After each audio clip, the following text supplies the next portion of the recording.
ಧರ್ಮಗಳಿಂದ ರಾಜ್ಯವನ್ನು ಆಳ್ತಾ ಇದ್ದ. ಆತನಿಗೆ ಯಾವುದೇ ತೊಂದರೆ ಇರಲಿಲ್ಲ.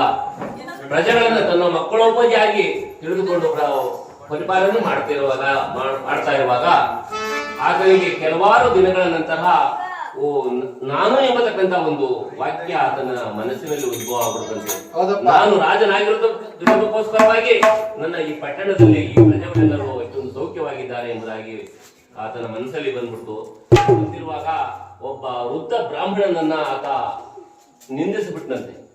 ಯಾವಾಗ ವೃದ್ಧ ಬ್ರಾಹ್ಮಣನ ನಿಂದಿಸುವುದನೋ ಆ ಶನಿ ಪರಮಾತ್ಮ ಅವರ ರೂಪದಲ್ಲಿ ಬಂದು ಆತನ ರಾಶಿಯನ್ನು ಸೇರಿರುವಾಗ ಆತನಿಗೆ ಹಿಂದೆ ಬರ್ತಾ ಇತ್ತು ಬೆನ್ನುಪಣಿ ರೋಗ ಅಂತ ಹೇಳ್ಬಿಟ್ಟು ಒಂದು ಕಾಯಿಲೆ. ಅದು ಗಾಯ, ಬೆನ್ನಿನಲ್ಲಿ ಗಾಯ ಆಗ್ತಾ ಇತ್ತು.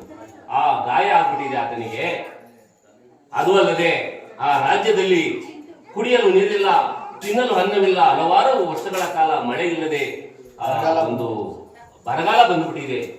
ಪ್ರಜೆಗಳೆಲ್ಲರೂ ಸಹ ಆತನನ್ನು ನಿಂದಿಸ್ತಾ ಇದ್ದಾರೆ. ಈ ಕಾಯಿಲೆ